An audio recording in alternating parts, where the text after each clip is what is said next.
ಇಷ್ಟ ಆಗಿಲ್ಲ. ಕೊನೆಗೆ 25 ಒಂದು ಲೈನ್ ಸಿಕ್ತು ಅಂತ. ನಾವು ಆಲ್ರೆಡಿ ಕತೆ ಹೇಳಿ 23 ಅಲ್ಲ ಅವರಿಗೆ. ಸೊ 25 ಒಂದು ಲೈನ್ ಸಿಕ್ತು ಅನ್ನೋ ಥರದಲ್ಲಿ ಹೇಳಿದ್ದಾರೆ. ಆಮೇಲೆ ಸೊ ಅದೆಲ್ಲ ನಾನು ನಿಮಗೆ ಹೇಳ್ತಾ ಇರೋದು ಅಂದರೆ ಅವರು ಕತೆ ನಮ್ಗಿಂತ ಮುಂಚೆ ಮಾಡ್ಕೊಂಡಿಲ್ಲ. ನನಗೆ ಆ್ಯಕ್ಚುಲಿ ಅವ್ರು ಫೋನಲ್ಲಿ ಒಂದ್ಸಲ ಮಾತಾಡುವಾಗ ಹೇಳಿದ್ರು ನಿಮ್ಗೆ ಮುಂಚೆನೇ ನಾವು ಆ ಲೈನ್ ಮಾಡ್ಕೊಂಡಿದ್ದೀವಿ ಅಂತ. ಸೊ ನಾನು ಫೋನ್ ಕನ್ವರ್ಸೇಷನಲ್ಲಿ ಏನು ಹೇಳಿದೆ, ಸರ್ ನಾವೀಗ ಕತೆ ನಿಮಗೆ ನರೇಟ್ ಮಾಡಿದಾಗ ನೀವು ಆಲ್ರೆಡಿ ಅದೇ ಪ್ಯಾಟರ್ನಲ್ಲಿ ಕತೆ ಮಾಡಿದಾಗ ಒಬ್ಬ ಕಾಮನ್ ಸೆನ್ಸ್ ಇರೋರು ಯಾರೇ ಆಗಲಿ, ಈಗ ನಿರ್ದೇಶಕರು, ಈಗ ನಾನೇ ನಿರ್ದೇಶಕ ಅಥವಾ ಇವರೇ ನಿರ್ಮಾಪಕರಾದರೂ ಕೂಡ ಯಾರು ಕತೆ ಹೇಳಿದಾಗ ಇವ್ರ ಹತ್ರ ಆಲ್ರೆಡಿ ಅದೇ ಕತೆ ಲೈನಲ್ಲಿ ಇದ್ದಾಗ ಅವ್ರು ನ್ಯಾಚುರಲಿ ಹೇಳ್ತಾರೆ, ಇಲ್ಲ ಸರ್ ನಾವು ಸೇಮ್ ಹಿಂಗೆ ಕತೆ ಮಾಡ್ಕೊಂಡಿದ್ದೀವಿ. ಸೊ ಹೀಗೆ ಆಗುತ್ತೆ. ಒಂದು ಮಗುನ ಸಾಕ್ತಾರೆ, ಆ ಮಗು ಅಪ್ಪ ಅಮ್ಮ ಬಂದು ಇಂಟ್ರೋಲ್ ಬ್ಲಾಕಲ್ಲಿ ಸರ್ ಇದು ಮಗು ನಮ್ಗೆ ಸೇರಬೇಕು, ನಾವು ಬಯೋಲಾಜಿಕಲ್ ಪೇರೆಂಟ್ಸು, ಆ ಹುಡುಗ ಹೋಗಲ್ಲ ಅಂತಾನೆ. ಸೊ ಆಮೇಲೆ ಅದ್ರ ಮೇಲೆ ಕೇಸ್ ಹಾಕ್ತಾರೆ, ಕೋರ್ಟಿಂದ ನೋಟಿಸ್ ಬರುತ್ತೆ, ಎರಡೂ ಪಾರ್ಟಿಯವರು ಕೋರ್ಟಲ್ಲಿ ಆರ್ಗ್ಯುಮೆಂಟ್ ಆಗುತ್ತೆ.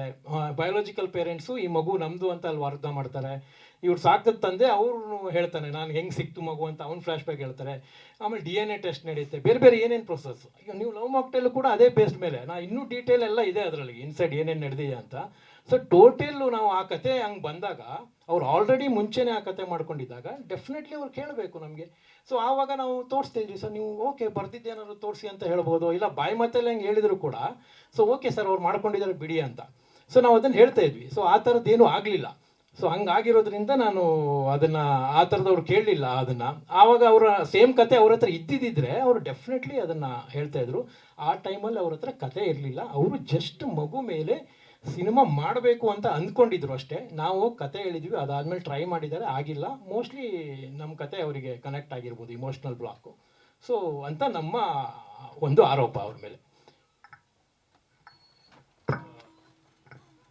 2023 ನವೆಂಬರಲ್ಲಿ ರಾಘು ಅವರು ನನಗೆ ವಾಯ್ಸ್ ಮೆಸೇಜ್ ಮೂಲಕ ಫಸ್ಟ್ ಹಾಫ್ ಮತ್ತು ಸೆಕೆಂಡ್ ಹಾಫನ್ನು ಕಳಿಸಿರೋ ದಾಖಲೆ ಇಲ್ಲಿದೆ. ಇದ್ರದ್ದು ಪೂರ್ತಿ ಡೀಟೇಲು ನಾವು ಕೋರ್ಟಿಗೆ ಕೊಡ್ತೀವಿ. ನಾನು ಸುಮ್ಮನೆ ರೆಫರೆನ್ಸ್ ಆಗಿ ನಿಮಗೆ ತೋರಿಸ್ತಾ ಇದ್ದೀನಿ ನೋಡಿ. 2023 ನವೆಂಬರಲ್ಲಿ ಫಸ್ಟ್ ಹಾಫು ಮತ್ತು ಸೆಕೆಂಡ್ ಹಾಫು ನಿಮಗೆ 20 ನಿಮಿಷ ಅವರು ನನಗೆ ಕಳಿಸಿರೋದು. ಅದ್ರ ಜೊತೆಗೆ ಇನ್ನೊಂದು 2023 ನವೆಂಬರ್ 30 ಕೂಡಲ ಸಂಗಮ ಅಂತ ಆ ಪಿಕ್ಚರ್ಗೆ ನಾವು ಟೈಟ್ಲ್ ಇಟ್ಟಿದ್ದು, ಆ ಕತೆಗೆ ನಾವು ಕೂಡಲ ಸಂಗಮ ಅಂತ ಟೈಟ್ಲ್ ಇಟ್ಟಿದ್ದು. ಅಂದರೆ ಒಂದು ಹಿಂದೂ ಅಪ್ಪ ಒಂದು ಮುಸ್ಲಿಂ ಮಗುನ ಹೆಂಗೆ ಸಾಕ್ತಾನೆ ಅಂದರು, ಕೂಡಲ ಸಂಗಮ ಅಂತ ಟೈಟ್ಲು ರಿಜಿಸ್ಟರ್ ಆವಾಗಲೇ ಮಾಡಿದ್ದೀವಿ. ಚೇಂಬರಲ್ಲೂ ಅದು ಟೈಟ್ಲು ರಿಜಿಸ್ಟರ್ ಆಗಿದೆ. ಇದು ಫಸ್ಟ್ ಹಾಫ್, ಇದು ನವೆಂಬರಲ್ಲಿ, ಇದು ನೋಡಿ ಸಾಕ್ಷಿ ಸಮೇತ ನವೆಂಬರಲ್ಲಿ. ನಮ್ಮ ಹತ್ರ ಕತೆ ಇಲ್ಲ, 2 ನಿಮಿಷ ಅವ್ರು ಹೇಳಿದ್ದು ಅಂತ ಅವ್ರು ಏನು ಹೇಳಿದ್ದಾರೆ. ನಮ್ಮ ಹತ್ರ 2023 ಪೂರ್ತಿ ಕತೆ ನಮ್ಮ ಹತ್ರ ರೆಡಿ ಇತ್ತು. ಅವರು ರಾಘು ಅವ್ರಿಗೆ 2-3 ಸತಿ 10 ಸತಿ 50 ಸತಿ ಕಾಲ್ ಮಾಡಿದ್ದೀವಿ ಅಂತ ಕೇಳ್ತಾರೆ. ಕಾಲ್ ಯಾಕೆ ಮಾಡಿದ್ದಾರೆ ಅವ್ರು ನಮಗೆ? ಇವರು ಅಡ್ರೆಸ್ ಕೇಳಕ್ಕಂತೆ. ಯಾರಾದರೂ ಅಡ್ರೆಸ್ ಕೇಳ್ತಾರ? ನಿಮಗೆ ಕೋರ್ಟಲ್ಲಿ ಕೇಸ್ ಹಾಕ್ಬೇಕಪ್ಪ ಅಂತಂದರೆ ಯಾರಾದರೂ ಅಡ್ರೆಸ್ ಕೇಳಿಬಿಟ್ಟು ಕೇಸ್ ಹಾಕ್ತಾರ? ಅಡ್ರೆಸ್ನ ಹುಡ್ಕೊಂಡು ಹಾಕ್ತಾರೆ ಅಲ್ವಾ? ಇವರೆಲ್ಲ ಓಡೋಗ್ಬಿಟ್ಟಿದ್ದಾರೆ ಅನ್ನೋ ಥರ ಅವರು ನೆಪ ಹೇಳ್ತಾ ಇದ್ದಾರೆ. ಅದೇ ಗೊತ್ತು ನೋಡಿ. ಆಮೇಲೆ ಇನ್ನೊಂದು ನಾನು ತುಂಬ ವಿಶೇಷವಾದ ಇನ್ನೊಂದು ವಿಷಯ ಹೇಳ್ತೀನಿ ಕೇಳಿ. ಅವರು ನಿಮಗೆಲ್ರಿಗೂ ಡಾಕ್ಟರ್ ರಾಜ್ಕುಮಾರ್ ಅವರು ಮತ್ತು ಪುನೀತ್ ರಾಜ್ಕುಮಾರ್ ಅವರು ಕಣ್ಣು ದಾನ ಮಾಡಿದ್ರು. ಆ ಕಣ್ಣು ದಾನ ಮಾಡಿರೋದು ವ್ಯಕ್ತಿ ಯಾರಿಗೆ ಆ ಕಣ್ಣುಗಳನ್ನು ಕೊಟ್ಟರು ಅಂತ ಯಾರು ಹೇಳಲ್ಲ. ಅದೇ ಥರ ಅನಾಥಾಶ್ರಮಕ್ಕೆ ಒಂದು ಮಗುನ ನಾವು ದಾನ ಕೊಟ್ಟ ಆದಮೇಲೆ ಆ ದಾನ ಮಗುನ ಯಾರು ಅದನ್ನು ತಗೊಳ್ತಾರೋ ಆ ಡೀಟೇಲ್ಸು ಯಾರಿಗೂ ಕೊಡೋದೇ ಇಲ್ಲ. ಫಸ್ಟ್ ಆಫ್ ಆಲ್ ಕತೆ ಅವರು ಕದ್ದಿರೋಕ್ಕೆ ಸಾಕ್ಷಿ ಸಮೇತ ನಾವು ಯಾಕೆ ಹೇಳ್ತಾ ಇದ್ದೀವಿ ಅಂತಂದರೆ, ಅನಾಥಾಶ್ರಮದಿಂದ ಮಗು ತೊಗೊಂಬಂದರೆ ಒರಿಜಿನಲ್ ಪೇರೆಂಟ್ಸ್ ಏನಿದ್ದಾರೆ ಅವರು ಏನು ಮಾಡ್ತಾರೆ ಅಂತಂದರೆ, ಒರಿಜಿನಲ್ ಪೇರೆಂಟ್ಸ್ ಹೋಗಿ ಅನಾಥಾಶ್ರಮಕ್ಕೆ ಮೇಲೆ ಕೇಸ್ ಹಾಕಬೇಕು. ಮೊದಲು ಫಸ್ಟ್ ಆಫ್ ಆಲ್ ಅನಾಥಾಶ್ರಮಕ್ಕೆ ಕೇಳಬೇಕು, ನಮ್ಮ ಮಗು ಎಲ್ಲಿದೆ, ನಮ್ಮ ಮಗು ನಮ್ಗೆ ವಾಪಸ್ ಬೇಕು ಅಂತ. ಅವರು ಡೈರೆಕ್ಟಾಗಿ ಅಡಾಪ್ಟ್ ಮಾಡಿರೋ ತಂದೆ ತಾಯಿ ಹತ್ರ ಬರೋದೇ first of all wrong concept ಅದು. ಅವರು ಸಿನಿಮಾ ಮಾಡಿರ್ಬೋದು, ಸಿನಿಮಾ ಇವತ್ತು ಚೆನ್ನಾಗಿ ಗೆದ್ದಿರ್ಬೋದು, ಅವರು ಲೆಜೆಂಡ್ರಿ ಡೈರೆಕ್ಟ್ರು ಅಂತ ನಮ್ಮನ್ನು ಹೇಳಿದ್ದಾರೆ. ಆಮೇಲೆ ಲೆಜೆಂಡ್ರಿ ರೈಟರ್ ಅಂತ ಬೇರೆ ಮೆನ್ಷನ್ ಮಾಡಿದ್ದಾರೆ. ನನ್ನ ರಿಮೇಕ್ಗಳ ಬಗ್ಗೆ ಅವ್ರು ಹೇಳಿದ್ದಾರೆ.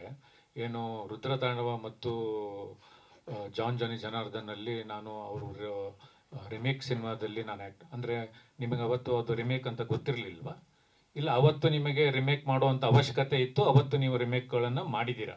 ಇವತ್ತು ನಿಮಗೆ ಲವ್ ಮಾಕ್ಟೇಲ್ ಅಂತ ಒಂದು ಸಿನಿಮಾ ಹಿಟ್ ಆದಮೇಲೆ ರಿಮೇಕ್ಗಳನ್ನು ಮತ್ತು ರಿಮೇಕ್ ಡೈರೆಕ್ಟರ್ಗಳು ನಿಮಗೆ ಬೇಡ ಅಂತ ನೀವು ಡಿಸೈಡ್ ಮಾಡಿದ್ದೀರ. ನನ್ನ ಪ್ರಕಾರ ಸುಮಾರು ನಾನು ಲಿಸ್ಟ್ ಮಾಡ್ಕೊಂಡು ಬಂದಿದ್ದೀನಿ. ಅವರು ಲೆಜೆಂಡ್ರಿ ಗುರು ದೇಶಪಾಂಡೆ ಅಂತ ಅವ್ರ ಬಾಯಲ್ಲಿ ಯಾಕೆ ಬಂತು ಅಂತ ನನಗೆ ಗೊತ್ತಿಲ್ಲ ಆ್ಯಕ್ಚುಲಿ. ನನಗೆ ರಿಮೇಕ್ ಮಾಡಿರುವಂಥ ಅತಿ ಹೆಚ್ಚು ರಿಮೇಕ್ಗಳನ್ನು ಮಾಡಿರುವಂಥ ದ್ವಾರಕೀಶ್ ಅವರು ಲೆಜೆಂಡ್ರಿ ಇದ್ದಾರೆ. ಅತಿ ಹೆಚ್ಚು ರಿಮೇಕ್ ಮಾಡಿರುವಂಥ ರವಿಚಂದ್ರನ್ ಅವರು ಲೆಜೆಂಡ್ರಿ ಇದ್ದಾರೆ. ಅತಿ ಹೆಚ್ಚು ರಿಮೇಕ್ ಸಿನಿಮಾಗಳನ್ನು ಸುದೀಪ್ ಸರ್ ಮಾಡಿದ್ದಾರೆ, ನಾರಾಯಣ್ ಸರ್ ಮಾಡಿದ್ದಾರೆ. ತುಂಬ ಜನ ರಿಮೇಕ್ ಸಿನಿಮಾಗಳನ್ನು ಮಾಡಿದ್ದಾರೆ. ಅದನ್ನು ಕನ್ನಡಕ್ಕೆ ಎಷ್ಟು ಅಡಾಪ್ಟ್ ಮಾಡ್ಕೋಬೇಕು ಮತ್ತು ಅದನ್ನು ಎಷ್ಟು ಚೆನ್ನಾಗಿ ಅದನ್ನು ಮಾಡಬೇಕು, ಎಷ್ಟು ಸಕ್ಸಸ್ ಆಗಿ ಮಾಡಬೇಕು ಅಂತ ಗೊತ್ತು. ನನ್ನ ಪ್ರಕಾರ ಅಲ್ಲ, ಅವ್ರು ಗೆದ್ದಿರೋರು ಮಾತ್ರ ಇದನ್ನೆಲ್ಲ ಮಾತಾಡಬೇಕು ಅಂತ ಹೇಳಿದರು. ನನ್ನ ಮೋಸ್ಟ್ಲಿ ರಾಜಾ ಹುಲಿ ಒಂದು ಸಿನಿಮಾದ ಕಲೆಕ್ಷನು ಮತ್ತು ಅದು ಗಳಿಕೆ ಆಗಿರೋ ದುಡ್ಡು ಇವರು 3 ಸಿನಿಮಾ ಸೇರಿದ್ರೂ ಆಗಲ್ಲ. ಆ ಸಿನಿಮಾ 2013 ನಾವು ರಾಜಾ ಹುಲಿ ಮೂಲಕ ನಾವು ಅಷ್ಟು ದೊಡ್ಡ ಸಕ್ಸಸ್ ಕೊಟ್ಟಿದ್ದೀವಿ. ಸಕ್ಸಸ್ ಕೊಟ್ಟಿರೋರು ಮಾತ್ರ ಇದನ್ನು ಮಾತಾಡಬೇಕು ಅಂತ ಅವರು ಹೇಳಿದ್ದಾರೆ. ಇನ್ನೊಂದು ಅವ್ರು ತುಂಬ ದೊಡ್ಡ ಅಲಿಗೇಷನ್ ಇದು ಇದು ಇದು ನನ್ನ ಹೆಂಡತಿ ತುಂಬ ನೋವಾಗುತ್ತೆ. ನನ್ನ ಹೆಂಡತಿ ನಾವು ಇವತ್ತು ಬೆಳಿಗ್ಗೆ ಒಂದು ಉಪನಯನ ಫಂಕ್ಷನ್ಗೆ ಹೋಗ್ತಾ ಇದ್ವಿ. ಆವಾಗ ಡಾರ್ಲಿಂಗ್ ಕೃಷ್ಣ ಅವ್ರು ಹೇಳ್ತಾರೆ, ಫ್ರೆಂಡ್ಶಿಪ್ಪು ಮಾಡಬೇಕಪ್ಪ ಅಂತಂದರೆ ಏನಾಗೋದು ಫ್ರೆಂಡ್ಶಿಪ್ ಮಾಡಿದರೆ ಗುರು ದೇಶಪಾಂಡೆ ಅವರು ಅಂದರೆ ನಿಮಗೆ ಗುರು ದೇಶಪಾಂಡೆ ಅವ್ರ ಜೊತೆ ಫ್ರೆಂಡ್ಶಿಪ್ ಮಾಡಿದರೆ ಮನೆಗೆ ಸೇರಿಸಲ್ಲ ಅಂತ ಅವ್ರು ಹೇಳ್ತಾರೆ. ನನ್ನ ಹೆಂಡತಿ ನನ್ನ ಹಿಂದೆ ಇದ್ಲು, ಅವಳು ಆ ವಿಡಿಯೋನ ನೋಡ್ತಾ ಇದ್ಲು. ಅಂದರೆ ನಿಮಗೆ ರುದ್ರತಾಂಡವ ಸಿನಿಮಾ ಮಾಡಬೇಕಾದ್ರೆ, ಜಾನಿ ಜನಾರ್ದನ್ ಸಿನಿಮಾ ಮಾಡಬೇಕಾದ್ರೆ 25 ಸಿನಿಮಾ ಮಾಡಿರುವಂಥ ಅಜಯ್ ರಾವ್ ಜೊತೆಗೆ 25 ಸಿನಿಮಾ ಮಾಡಿರುವಂಥ ಲೂಸ್ ಮಾದ ಯೋಗಿಯವ್ರ ಜೊತೆಗೆ ನೀವು 5 ಸಿನಿಮಾ ಮಾಡಿರುವಂಥ ಒಬ್ಬ ಹೀರೋಗೆ ಅದ್ರ ಜೊತೆಗೆ ಪ್ರೊಡ್ಯೂಸರು ನಾನು ಚಾನ್ಸ್ ಕೊಟ್ಟಾಗ ನೀವು ಎಷ್ಟು ಸತಿ ನನ್ನನ್ನು ಕೇಳ್ಕೊಂಡ್ರಿ ಈ ಸಿನಿಮಾಗೆ ನನ್ನನ್ನು ಕಾಸ್ಟ್ ಮಾಡಿ ಅಂತ ನಿಮಗೆ ನೆನಪಿದೆಯಾ? ಅದ್ರ ಜೊತೆಗೆ ನಿಮ್ಮ ಫಾದರು ನನಗೆ ಎಷ್ಟು ಸತಿ ನನ್ನ ಮಗನ ಹಾಕ್ಕೊಂಡು ಸಿನಿಮಾ ಮಾಡಿ ಅಂತ ಕೇಳಿರೋದು ನಿಮಗೆ ನೆನಪಿದೆಯಾ? ನಾನು ಜೆಂಟ್ಲ್ಮ್ಯಾನ್ ಸಿನಿಮಾ ಪ್ರೊಡ್ಯೂಸ್ ಮಾಡಬೇಕಪ್ಪ ಅಂತಂದರೆ ಮಹಾಂತೇಶ್ ಅಂತ ಒಬ್ಬ ಅಸೋಸಿಯೇಟ್ ಡೈರೆಕ್ಟರ್ನ ನೀವು ನಮ್ಮ ಸೆಟ್ಟಿಗೆ ಎಷ್ಟು ಸತಿ ನೀವು ಸೆಟ್ಟಿಗೆ ನನಗೊಂದು ಸಿನಿಮಾ ಮಾಡಿ ಅಂತ ನೀವು ಎಷ್ಟು ಸತಿ ನಮ್ಮ ಸೆಟ್ಟಿಗೆ ಬಂದಿದ್ದೀರಂತ ನಿಮಗೆ ನೆನಪಿದೆಯಾ? ಗುರು ದೇಶಪಾಂಡೆ ಅವತ್ತು ನಿಮಗೆ ಫ್ರೆಂಡು, ಇವತ್ತು ನಿಮಗೆ ಏನು ಫ್ರೆಂಡ್ ಜೊತೆಗೆ ಮನೆಗೂ ಕರಿಬಾರ್ದು ಅನ್ನೋ ಥರ ಮಾತಾಡ್ತಾ ಇದ್ದೀರ. ಅಂದರೆ ಒಂದು ಲವ್ ಮಾಕ್ಟೇಲ್ ಅನ್ನೋ ಸಕ್ಸಸ್ಸು ನಿಮ್ಮನ್ನ ಇಷ್ಟು ಬದಲಾವಣೆ ಮಾಡುತ್ತೆ ಅಂತಂದರೆ ಇದು ಬದಲಾವಣೆ ಅಲ್ವಾ? ಒಬ್ಬ ಗುರು ದೇಶಪಾಂಡೆ ಬಗ್ಗೆ ಇಷ್ಟು ಅಂದರೆ ನಾವು ಮಾತಾಡಕ್ಕೆ ಬಂದಿರೋದು ಲವ್ ಮಾಕ್ಟೇಲ್ 3 ಕಥೆಯ ಅಲಿಗೇಷನ್ ಬಗ್ಗೆ ಮಾತಾಡಕ್ಕೆ ಬಂದಾಗ ಈ ರಿಮೇಕ್ ಸಿನಿಮಾಗಳ ಬಗ್ಗೆ ಮತ್ತು ಫ್ರೆಂಡ್ಶಿಪ್ ಬಗ್ಗೆ ಮಾತಾಡೋದು ತಪ್ಪ. ನಾನು ಅವತ್ತು ಚೇಂಬರಲ್ಲಿ ಕಂಪ್ಲೇಂಟ್ ಕೊಡಕ್ಕೆ ಹೋದಾಗ 12-13 ವರ್ಷದ ಒಂದು ಫ್ರೆಂಡ್ಶಿಪ್ಪನ್ನು ನಾನು ಕಳ್ಕೋಬಾರ್ದು ಅನ್ನೋ ಒಂದೇ ಒಂದು ದೃಷ್ಟಿಗೋಸ್ಕರ ನನ್ನ ಫ್ರೆಂಡು ಅಂತ ಹೇಳಿದೆ. ಅವ್ರು ಹೇಳ್ತಾರೆ ಬೆಸ್ಟ್ ಫ್ರೆಂಡು. ನೀವು ಲವ್ ಮಾಕ್ಟೇಲ್ ಸಿನಿಮಾ ಸಕ್ಸಸ್ಫುಲ್ ಆಗೋವರೆಗೂ, ರುದ್ರ ತಾಂಡವದಿಂದ ಹಿಡಿದು ಲವ್ ಮಾಕ್ಟೇಲ್ ಸಕ್ಸಸ್ ಆಗೋವರೆಗೂ ಫೋನ್ ಕಾಲ್ ಲಿಸ್ಟ್ನ ತೆಗೆದು ನಾಳೆ ನಾನು ಮೀಡಿಯಾದವ್ರು ಕೊಡ್ತೀನಿ. ಅತಿ ಹೆಚ್ಚು ಕಾಲು ನೀವು ನನಗೆ ಮಾಡಿದ್ದೀರಾ, ನಾನು ನಿಮಗೆ ಮಾಡಿದ್ದೀರಾ ಅಂತ ಪ್ರೂವ್ ಮಾಡ್ತೀನಿ. ಯಾರು ನನಗೆ ಕಾಲ್ಗಳನ್ನ ಹೆಚ್ಚು ಮಾಡಿದ್ದೀರಾ? ರುದ್ರತಾಂಡವ ಸಿನಿಮಾದಿಂದ ಹಿಡಿದು ಲವ್ ಮಾಕ್ಟೇಲ್ ಸಕ್ಸಸ್ ಆಗೋವರೆಗೂ ಇನ್ಕಮಿಂಗ್ ಕಾಲು ಮತ್ತು ಅತಿ ಹೆಚ್ಚು ಕಾಲಲ್ಲಿ ಮಾತಾಡಿದ್ದು ನೀವು ಜಾಸ್ತಿ ಮಾತಾಡಿದ್ದೀರಾ, ನಾನು ಜಾಸ್ತಿ ಮಾತಾಡಿದ್ದೀನಿ ಅಂತ ಮೀಡಿಯಾಗೆ ನಾನು ಪ್ರೂಫ್ ಸಮೇತ ನಾನು ನಾಳೆ ಪ್ರೂವ್ ಮಾಡ್ತೀನಿ. ನಿಮಗೆ ಸಕ್ಸಸ್ ಆದಮೇಲೆ ನಿಮಗೇನು ಏರಿದೆಯಾ, ತಲೆಗೇರಿದೆಯಾ? ನಾನು ನಿಮ್ಮ ಪರ್ಸ್ನಲ್ ವಿಷಯಗಳನ್ನು ಸಾಕಷ್ಟು ಮಾತಾಡ್ಬೋದು, ಆದರೆ ನಾನು ಪರ್ಸ್ನಲ್ ವಿಷಯಗಳನ್ನು ಸಾಕಷ್ಟು ಮಾತಾಡೋಕ್ಕೆ ಇಲ್ಲಿ ಬಂದಿಲ್ಲ. ಎಲ್ರಿಗೂ ಒಂದು ಫ್ಯಾಮಿಲಿ ಅನ್ನೋದೊಂದಿರುತ್ತೆ, ಎಲ್ರಿಗೂ ಮಕ್ಕಳಿರ್ತಾರೆ, ಎಲ್ರಿಗೂ ಅಪ್ಪ ಅಮ್ಮ ಅನ್ನೋದಿರುತ್ತೆ. ಜೀವನದಲ್ಲಿ ಎಲ್ಲೋ ಒಂದು ಸಣ್ಣ ತಪ್ಪುಗಳನ್ನು ನಾವು ಮಾಡಿರ್ತೀವಿ, ಹಾಗಂತ ಯಾವಾಗಲೂ ಹಾಗೆ ಇರೋದಿಲ್ಲ. ಇವತ್ತು ನನ್ನ ಹೆಂಡತಿ ಆ ಕ್ವಶನ್ ಕೇಳಿ ನನ್ನ ಹಿಂದೆ ಇದ್ದಾಗ ನನಗೆ ಎಷ್ಟು ನೋವಾಗಿರ್ಬೋದು ನನ್ನ ಮಗನ ಜೊತೆಗೆ, ನನ್ನ ಹೆಂಡತಿ ಜೊತೆಗೆ. ನಾವು ಬಂದಿರೋದು ಇಲ್ಲಿ ಓನ್ಲಿ ಲವ್ ಮಾಕ್ಟೇಲ್ ಕಥೆಯ ಬಗ್ಗೆ ಮಾತ್ರ ಮಾತಾಡೋಕ್ಕೆ ನಾವು ಇಲ್ಲಿವರೆಗೂ ಬಂದಿರೋದು ಹೊರತು ಬೇರೆ ಯಾವ ವಿಷಯ ಮಾತಾಡೋಕ್ಕೂ ಇಲ್ಲಿಗೆ ಬಂದಿಲ್ಲ. ನಾನು ಅವರಿಗೆ ವಾಯ್ಸ್ ಮೆಸೇಜ್ ಸಮೇತ ಕಳಿಸಿದ್ದೀನಿ. ಆ ವಾಯ್ಸ್ ಮೆಸೇಜು ಅವ್ರ ಹತ್ರ ಇದೆ. ಅವರು ಕಳಿಸಂದ್ರೆ ನಾಳೆ ಎಲ್ರಿಗೂ ಕಳಿಸ್ತೀನಿ. ನಾನು ಏನು ಹೇಳಿದ್ದೀನಿ ಅಂದರೆ, ನನಗೆ ಈ ಏನು ಅಲಿಗೇಷನ್ ಇದೆ ಇದರಿಂದ ಪ್ರಮೋಷನ್ ಬೇಡ, ಇದರಿಂದ ದುಡ್ಡು ಬೇಡ. ನಾನು ಕೇಳ್ತಾ ಇರೋದು ಒಬ್ಬ ರೈಟ್ರಿಗೆ ವ್ಯಾಲ್ಯೂ ಕೊಡಿ.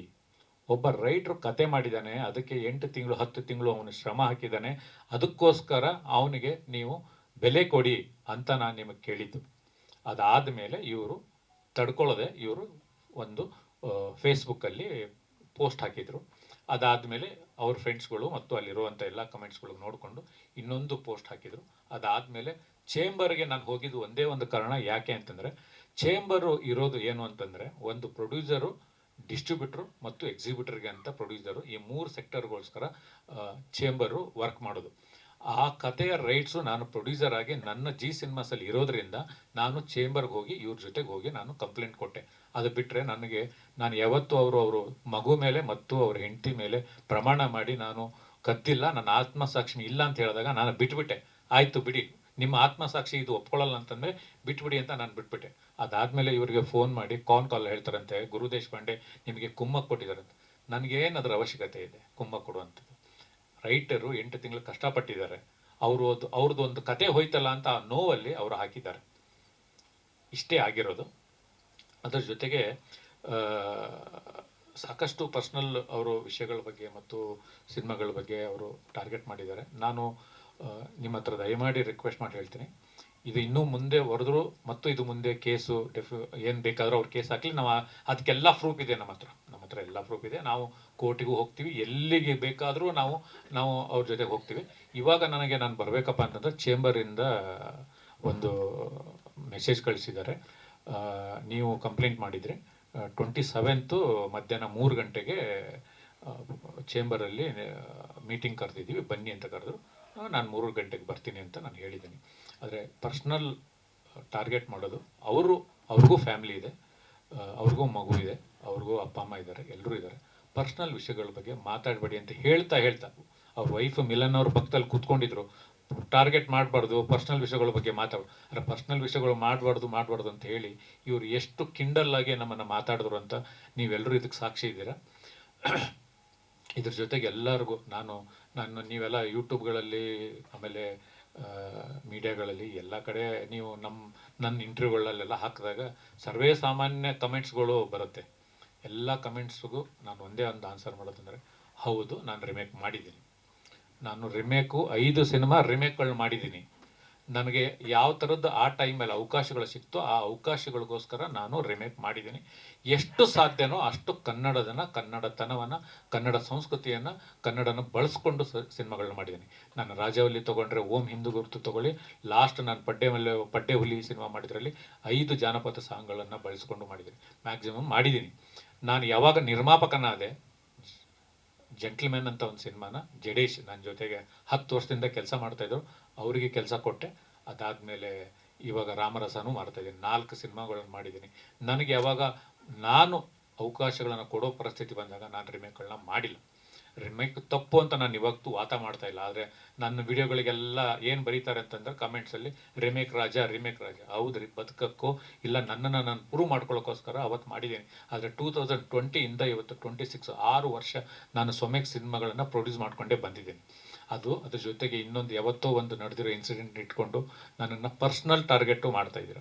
ದಯವಿಟ್ಟು ಪರ್ಸ್ನಲ್ ಟಾರ್ಗೆಟ್ನ ಬಿಟ್ಬಿಟ್ಟು, ಕೆಲವು ಸತಿ ಏನೇನೋ ತಪ್ಪುಗಳು ಆಗಿರ್ತವೆ, ಅದನ್ನು ಬಿಟ್ಟು ಸುಧಾರಿಸ್ಕೊಂಡು ಒಳ್ಳೆಯವರಾಗಿ ಇನ್ನೂ ಒಂದು ಒಳ್ಳೆ ಸಿನಿಮಾಗಳನ್ನ ಮಾಡೋಣ, ಒಂದು ಶಕ್ತಿ ಮೀರಿ ಕೆಲಸಗಳನ್ನ ಮಾಡೋಣ ಅಂತ ನಾವು ಬಂದಿದ್ದೀವಿ.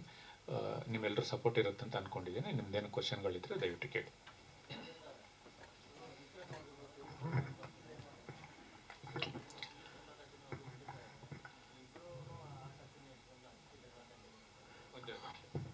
ದೈವ ತಿರುಮಗಳು ಸಿನಿಮಾ ಡಿಸ್ಟ್ರಿಬ್ಯೂಷನ್ನು, ಕರ್ನಾಟಕ ಡಿಸ್ಟ್ರಿಬ್ಯೂಷನ್ ನಾನೇ ಮಾಡಿದ್ದೀನಿ. ಅದು ಐ ಆಮ್ ಸ್ಯಾಮ್ ಅಂತ ಒಂದು ಇಂಗ್ಲೀಷ್ ಸಿನಿಮಾ ಇದೆ, ಅದರಿಂದ ಅದು ಇನ್ಸ್ಪೈರ್ ಆಗಿ ಮಾಡಿರೋ ಪಿಕ್ಚರ್. ಅದು ಆ ಕತೆ ಬೇರೆ, ಈ ಕೋರ್ ಪಾಯಿಂಟು ಬೇರೆ. ಇದ್ರದ್ದು ಇವಾಗ ಏನು ನಾವು ಅಲಿಗೇಷನ್ ಮಾಡ್ತಾ ಇದ್ದೀವ, ಇದ್ರ ಕೋರ್ ಪಾಯಿಂಟು, ಒಂದು ಮಗುನ ಒಬ್ಬ ಫಾದರು ಬೆಳೆಸ್ತಾ ಇರ್ತಾನೆ, ದತ್ತು ತಗೊಂಡು ಬೆಳೆಸ್ತಾ ಇರ್ತಾನೆ. ಆವಾಗ ಒರಿಜಿನಲ್ ಫಾದರ್ಸ್ ಬಂದು ಈ ಮಗುನ ನನಗೆ ವಾಪಸ್ ಕೊಡಿ ಅನ್ನೋದು ಕೋರ್ ಪಾಯಿಂಟ್. ಇದು ಈ ಕೋರ್ ಪಾಯಿಂಟು ದೈವ ತಿರುಮಗಳಲ್ಲ. ಈ ಕೋರ್ ಪಾಯಿಂಟು ಕೂಡಲ ಸಂಗಮ ನಾವು ಮಾಡ್ಕೊಂಡಿರೋ ಕತೆ ಮತ್ತು ಲವ್ ಮಾಕ್ಟೆಲ್ 3 ಇವೆರಡರದ್ದು ಕೋರ್ ಪಾಯಿಂಟ್. ಆತ್ಮ ಎರಡು ಒಂದೇ, ಡೆಕೋರೇಷನ್ ಬೇರೆ ಬೇರೆ ಇದೆ. ಮತ್ತೆ ಅದನ್ನ ಹೇಳ್ತೀನಿ, ಮತ್ತೆ ಅವ್ರು ಬೆಳಿಗ್ಗೆ ಅದನ್ನ ಹೇಳಿದರು, ಸೀನು ಬೇರೆ ಇದೆ, ಲೊಕೇಶನ್ ಬೇರೆ ಇದೆ, ಕ್ಯಾರೆಕ್ಟರ್ ಬೇರೆ, ಡೈಲಾಗ್. ಹೌದು ಸ್ವಾಮಿ, ನೀವು ಹೇಳೋದೆಲ್ಲ ಸತ್ಯ. ಆದರೆ ಒಂದು ಸಿನಿಮಾಗೆ ಆತ್ಮ ಅನ್ನೋದೊಂದು ಇರುತ್ತಲ್ಲ, ಕೋರ್ ಪಾಯಿಂಟ್ ಅನ್ನೋದೊಂದು ಇರುತ್ತಲ್ಲ, ಆ ಕೋರ್ ಪಾಯಿಂಟ್ ನಮ್ದು ಅಲಿಗೇಷನ್ ಇರೋದೇ ಇಂಟ್ರೋಲ್ ಬ್ಲಾಕ್ ಏನಿದೆಯಲ್ಲ, ನಂದು ಇಂಟ್ರೋಲ್ ಬ್ಲಾಕಿಂದ ಹಿಡಿದು ಕ್ಲೈಮ್ಯಾಕ್ಸ್ವರೆಗೂ ನನ್ನ ಕತೆ. ಅದು ನಿಮ್ಮ ಪಾತ್ರಗಳು ಬೇರೆ ಬೇರೆ ಸೃಷ್ಟಿ ಮಾಡ್ಕೊಂಡಿದ್ದಾರೆ, ಆದರೆ ಅಲ್ಲಿ ಏನು ಕೋರ್ ಪಾಯಿಂಟ್ ಇದೆಯಲ್ಲ, ಆ ಕೋರ್ ಪಾಯಿಂಟ್ ನಮ್ಮದು. ಅದು ನಮ್ದ್ರಿಂದನೇ ನೀವು ಇನ್ಸ್ಪೈರ್ ಆಗಿ ಮಾಡಿರೋದು, ಇದು ಕಡಾಖಂಡಿತವಾಗ್ಲೂ ಹೌದು. ಇದನ್ನ ನಾವು ಕೋರ್ಟಲ್ಲಿ ನಿರೂಪಣೆ ಮಾಡೇ ಮಾಡ್ತೀವಿ, ಇದನ್ನ ಪ್ರೂವ್ ಮಾಡೇ ಮಾಡ್ತೀವಿ ಕೋರ್ಟಲ್ಲಿ.